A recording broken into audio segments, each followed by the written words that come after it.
There we go. And we're actually live. It was like on the minute. Always something. No, not on the minute. It was on the second. It was on the second. Yeah, well, it was on the second. It's always something that just before broadcast is sort of kind of. Anyway, we're here. It's 2:30 p.m. It's a Wednesday afternoon. You are watching Innovation Fika with me, Donny, live here from Stockholm, Sweden. Innovation Fika, which is my innovation coffee break. Fika, of course, meaning coffee break in Swedish, where I get to meet interesting people to talk about extremely interesting things and also have an incredibly interesting audience online. And the reason for me to do this online and not just do like a recorded podcast blog thing is I like the live interaction. So you know the drill, everyone out there. Add in the comments who you are, where you're from, get the networking going, and start asking questions, because we do get to meet some really, really good, smart, fantastic experts on this show. And today is not different. I'm actually really happy to have Erik on the show today. And as I wrote in the comments before, I went through our notes before going to the show, and I thought, this is going to be gold. I mean, a gem-packed, not jam-packed, but gem-packed show. But let's just start the same way we always do, by saying to our guest, welcome to the show, Erik. But tell us, who are you and what do you do? Thank you. I'm really glad to be here. I work as a professor, a researcher at Stockholm School of Economics. Been there for 17 years, being responsible for marketing specialization and marketing courses there. So that's what I do.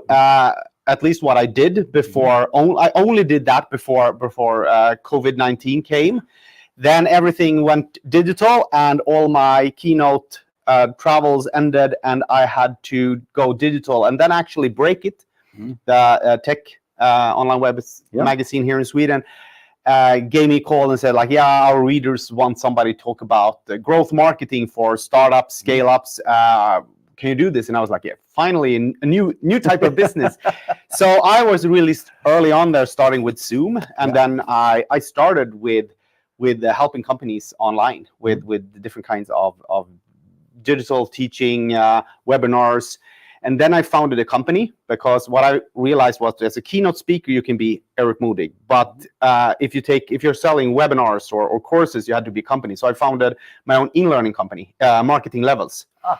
And what I realized that the more and more startups started entering these courses. So I said, like, well, but now I teach for everybody, but it's quite a big difference to have mature companies and startups. So I started to do startup courses, and then I also customized those for different incubators. So I've helped more or less 200 or 300 startups the last 2-3 years with marketing. So well, I'd say that you're perfectly in the right place then. Well, actually, let's do this. Look at some shameful marketinglevels.com. That's the exactly. So and we launched a new. So before it was like scheduled courses, and they were closed more or less. Now we've recorded more or less everything. So it's sort of a SaaS service. So we changed our business model as all startups do. Practicing what you preach. No, because what we did was that we succeeded with the first business model. Like, we sold a lot of customized webinar programs, and then in February 2022 we were like, yeah, high five, we succeeded. And I was like, yeah, guys, I just want to tell you something. I want to kill myself, because I sit in Zoom approximately 8 2-hour webinars a week, every week. So I was like, I'm depressed. And they were, but now we've succeeded, and we're like, yeah, we didn't think through this scalability. I know. So we had to change. Yeah, I get that. Okay, well, actually, let's see it here as well. Just to Yash from India. Good to see you, Yash. Yash is one of our regulars. Everybody else, say hi as you come online. I know that you're out there. Don't be shy.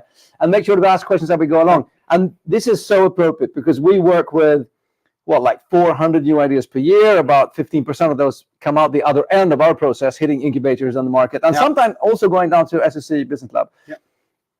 And I see this all the time. Hey, Donny, we're finished. The app is out there. And I was like, yeah, but it's kind of like starting. But let's get right into it and start talking about what's the basic mistakes we always do when it comes to trying to, I have a new thing for a new market. First of all, from a marketing perspective, it's never good with new things, more or less.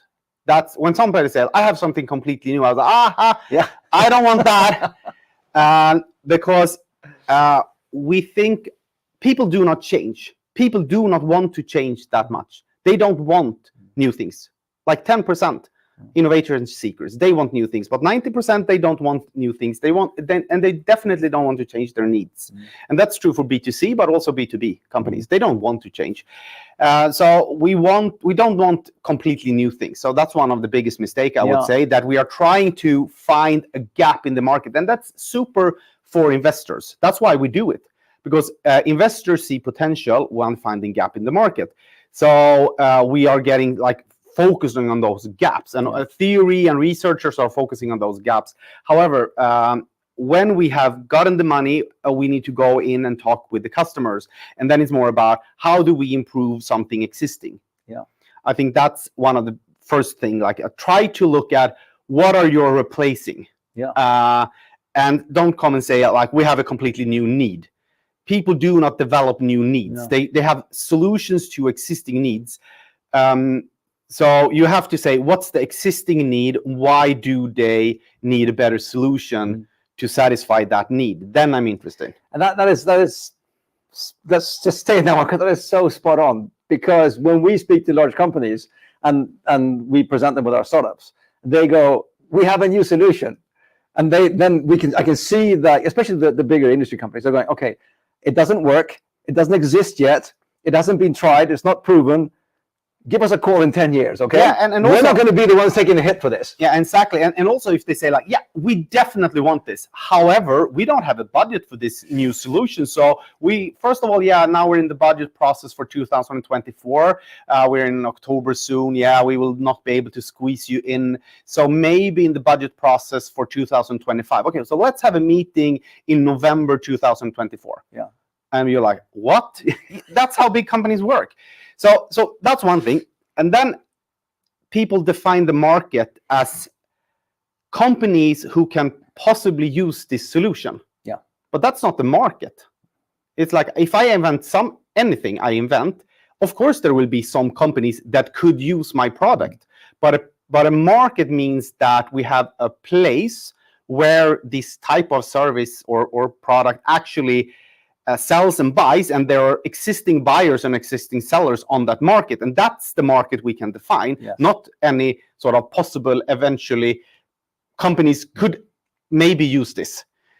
So that's, I would say that you have to have a more like practical view on the market definition, and then take it also one step further, which we in marketing talks about is category. I don't know if that's the lingo in entrepreneurship, but in marketing, we talk about category, and a category is constructed in the head of the customer. Meaning that it's usually based on a need or a problem or a situation. So, for example, breakfast could be the need is food, but the category is breakfast, and that is happening at a specific time for a lot of different people. So, if we are selling food, nobody will ever buy it. Of course, we have grocery stores that sell food. But if you don't have a category, nobody ever knows when to buy it or why to buy it. So say like, yes, I'm selling breakfast. Okay, so who is going to buy this specific category?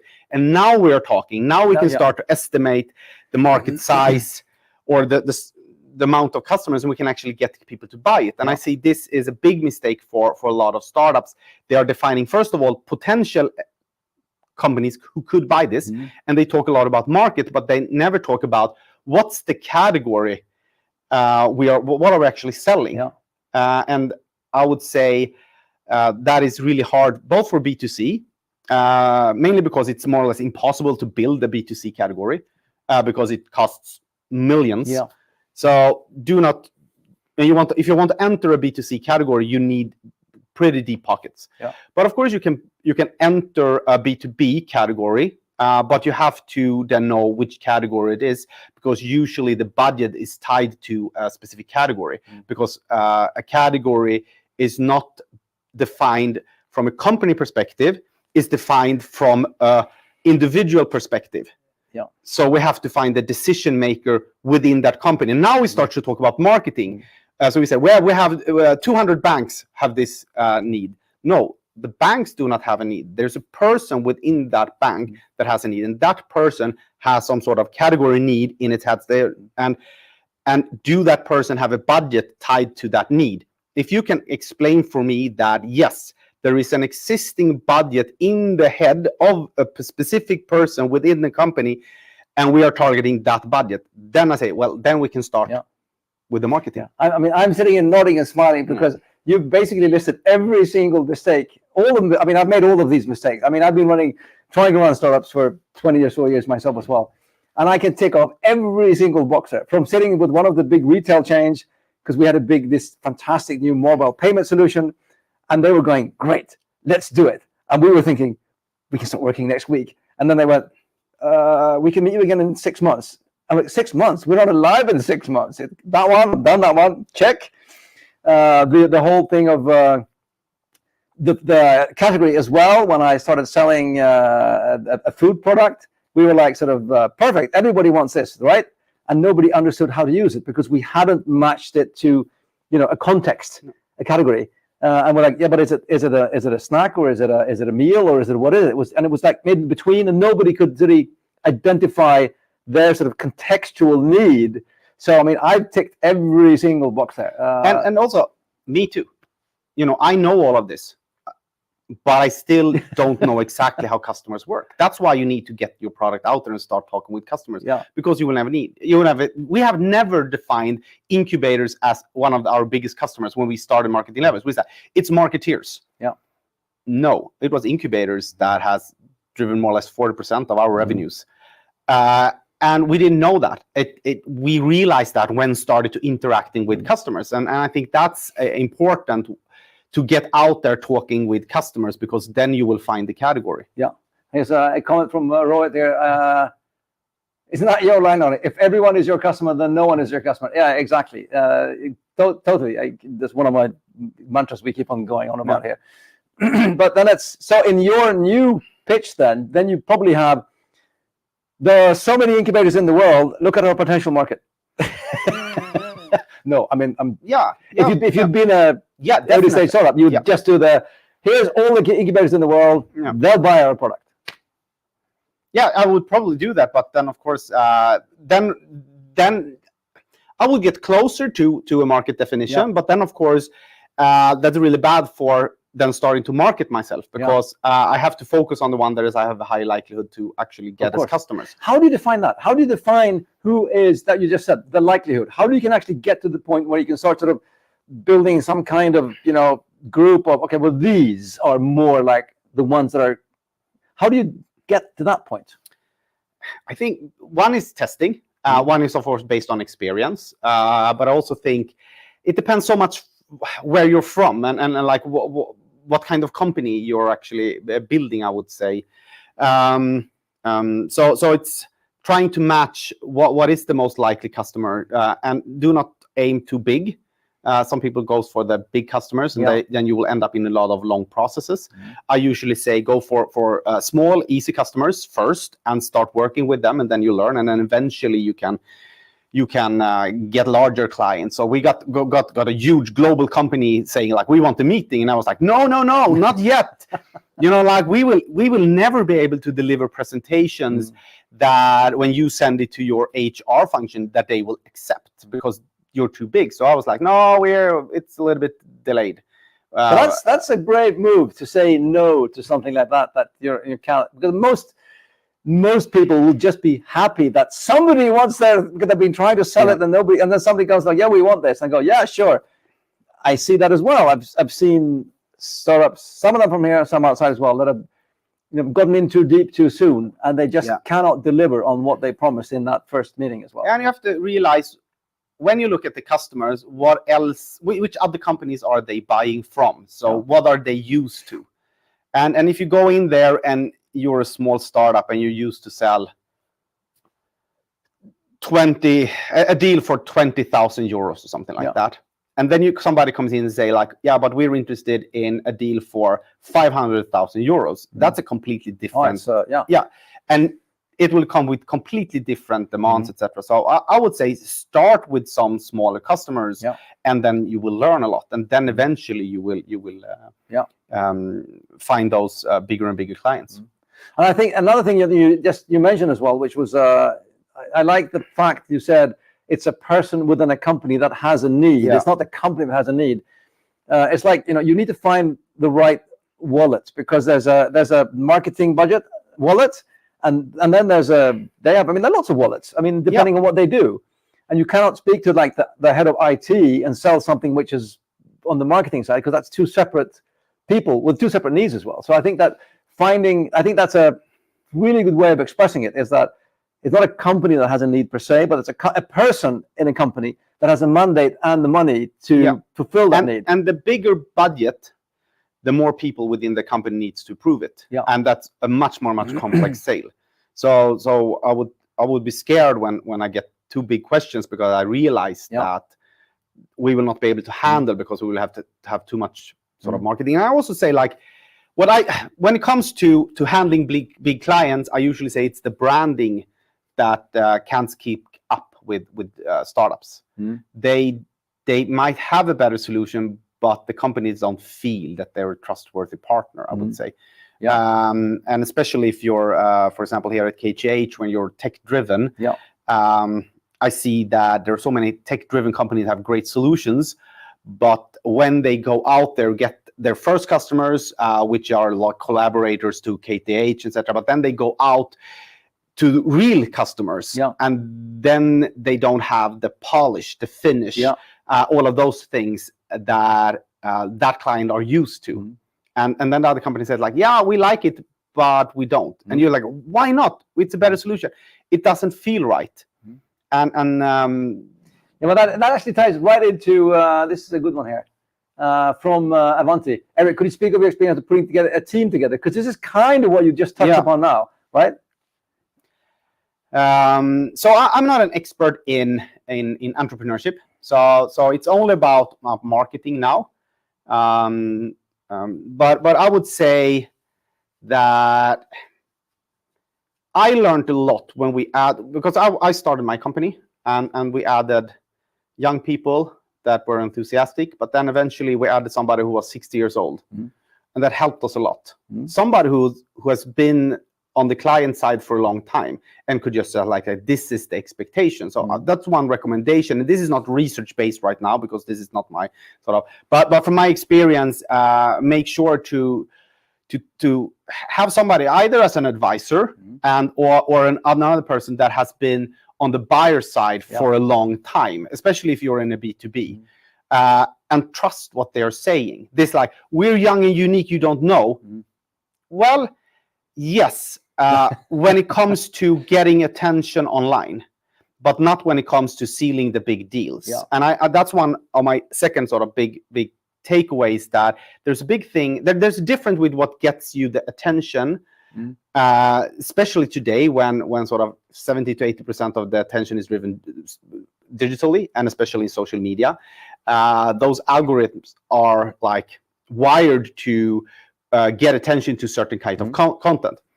That's completely other things that what drives you to seal a 500,000 deal. So isn't the same thing as getting a deal. No. And I think a lot of companies make that mistakes. Like we say we were AI driven. That's so good. Yeah, that's good for attention. It's also good for investors, but it's not good for sealing the deal. Maybe to get investors to buy your company, but not to sell it to a customer. So I think I would say get as many as customers as possible within your team, and you don't have to hire them, but invite them, talk with them. I can just give an example. A very good friend of mine, she has come from the marketing side in an ad agency, and now works as a buyer of marketing in a governmental big governmental agency.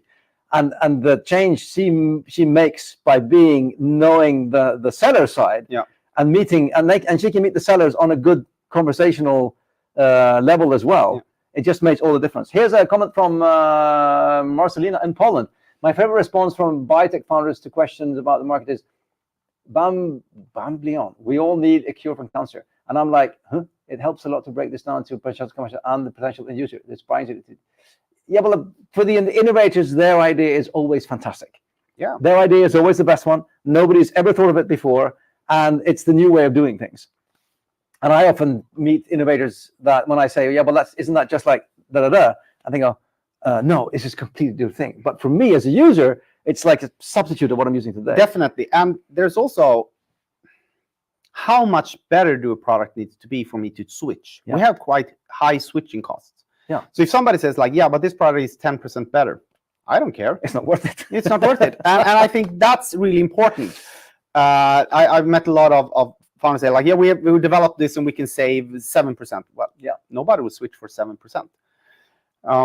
But we underestimate, but that's the thing. I think very many of us underestimate switching costs, both when because you mentioned like changing habits. We hate to change. That's a huge thing. But even if we can break it down to numbers and we say we can save 10% per whatever time unit for this industry, they'll go, 10%? You realize how much it's going to cost us for change to your technology? It's not worth. Forget about it. So I think that's and calculating the complete cost of usage or the complete cost of switching. I would say it's 1452. It's the world's fastest half an hour. Yeah, and it whoosh always every single time. And we have takeaways, some really good ones, and we're not leaving you without these. So here, my dear friends, Erik Modig's top 3 tips for you, all of you out there heading into the big world with your new idea. Remember, number 1. Market is not the same as category. Could you elaborate on that, please? Yeah, it was what I started with. Like, talk about the category need, an individual category need. Even if you're a B2B company, you need to find what's the category. And that's usually a problem, a situation, like when. It answers when are they solving this. And usually it also includes, if they wouldn't purchase our product, what would they purchase, or what are they already purchasing to solve this category? I want to listen to that. Then we can start talking marketing. I'll add some magic words that you also said before. You said, what are we going to replace? Yeah. If you need to understand that was really, really good.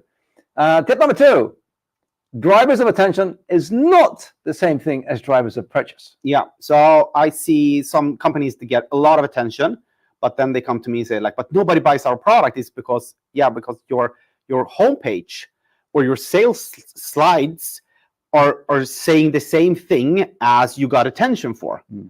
But you have to switch that. You get attention because you have an innovation, you have a company story, you have a lot of buzzwords, and you do a lot of things. To purchase, it's more about understanding the customer, really showing that you understand them. And I would say you need both, because some companies are on the opposite.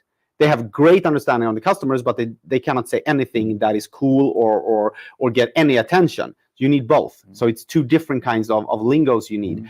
And I used to say you have like a brand value proposition that gets the attention, then you have like a product value proposition that gets you the deal, and you need 2. And that's, you just mentioned sort of emotional triggers and rational triggers there as well, and those tie together. Super important. Tip number 3, early customers are not the same thing as normal customers. Yeah, so the first customers you get are the most motivated, usually. You worked with them before. That's the majority how you get your first customers. They might be people that are looking for a company like you. So they are really enthusiastic about your company, and they will be easier to sell to. So you think that would be your normal customer, but it's not. Eventually you will run out of customers that are interested. So when you do that, you need to start to think about how can we get uninterested customers interested. And what will happen then is that your like return on investment or the effort you need to put in to seal a new deal increases substantially. And then people say, no, we spend too much now. We spend too much on building brand. Yes, because the interesting customers, the early adopters, they were so interested in your product, so they don't need the brand. But now they're uninterested, so they're just looking for excuses not to buy from you. So to build a brand that has brand awareness, high credibility, you will need that tool as well, and it will cost money. And I see a lot of startups start with a lot of customers, get their like first million or something like that, but then they get stuck. And it's because they run out of already interested customers and they are not willing to make the investment to reach the next level. And either they need to have more money or they don't have a product that is profitable enough to finance that, and then they die. I think that is, we all can spot so many startups or companies that have, they have some traction, and then it stops. As in, it doesn't keep growing. They get the early adopters, and then nothing else happens, and they get stuck there. And they continue talking about the founder's journey, the sustainability, and partnership, and the loyalty. They want to build a community. All of these things that already the fans already like, but the non-fans not hate, but are not that interested in. Let's see. Getting lots of comments here. Roy again here. Just interesting perspective. I always thought the first was more difficult. Actually, I'm an example. I'm the worst customer because I'm like a super early adopter. I love new tech to the point that I don't even want my tech to work. I love beta stuff. However, when it gets to a point where it becomes a mature technology thing, I go, ugh, and I go looking for the next new tech. So I'm like this most illoyal customer ever to get on board, because I'll jump on board for the first stretch, and as soon as you become a bit mainstream, whoop, I'm out and I'm looking for the new thing. So I'm a horrible customer. I mean, but we're out there, and don't be fooled by getting us on board and think that you have enough customers. That's just a first sort of maybe proof of concept, maybe. And also, when you become big, it's when you have customers buying your product without being that enthusiastic. Then it's when you become real big. Apple didn't become big, if we're talking real big companies, because they had so many fans. They became really big when people say like, yeah, you just must have an iPhone. Why? You just must. Then you're big. And that's the same with large brands. And what you see with your metrics is that loyalty, company attitude, net promoter score would go down because you get more unenthusiastic or less motivated customers on board, but that's when you grow. And I think that's important to know. Learn to understand your metrics as well. We'll do another one on metrics sometime. And last comment here from Marek. Interesting discussion regarding positioning. April Dunphy recommends starting with substitutes, not customers, whereas Mark Ritson goes classical segmentation first. Discuss.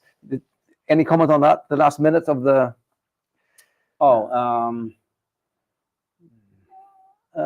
segmentation first or substitutes, not customers.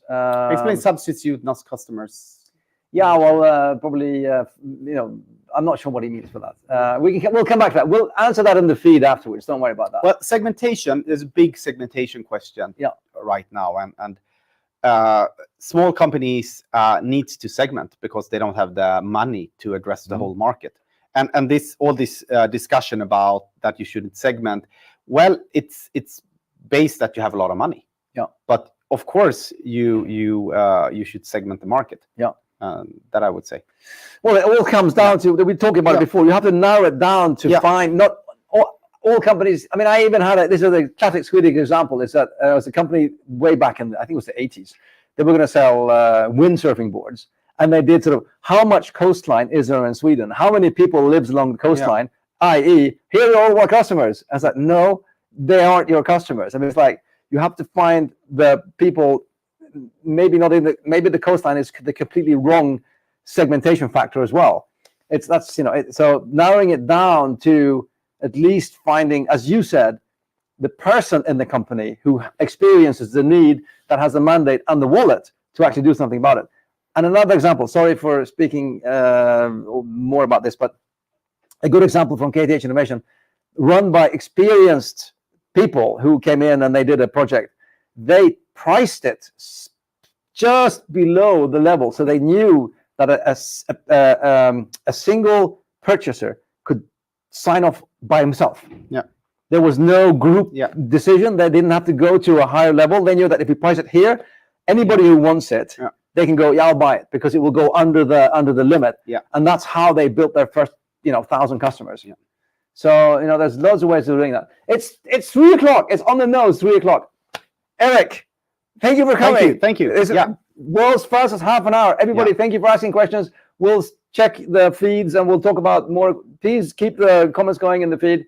Avanti, thank you for commenting as well. Very practical tips from you, Erik. Donny, thank you for sharing. Wonderful. Always, it's our pleasure. And I'll be back next week, 2:30 p.m. Innovation Fika. You know where you went. And hang on, don't go yet. Let's do this as well. Let's make sure we add this one once more.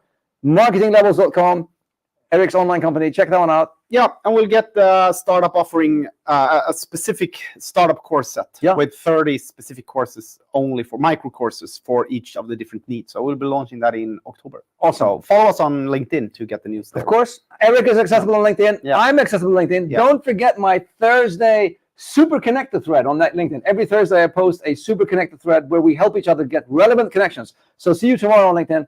Thank you again, Erik, and goodbye, everyone. Have a fantastic day.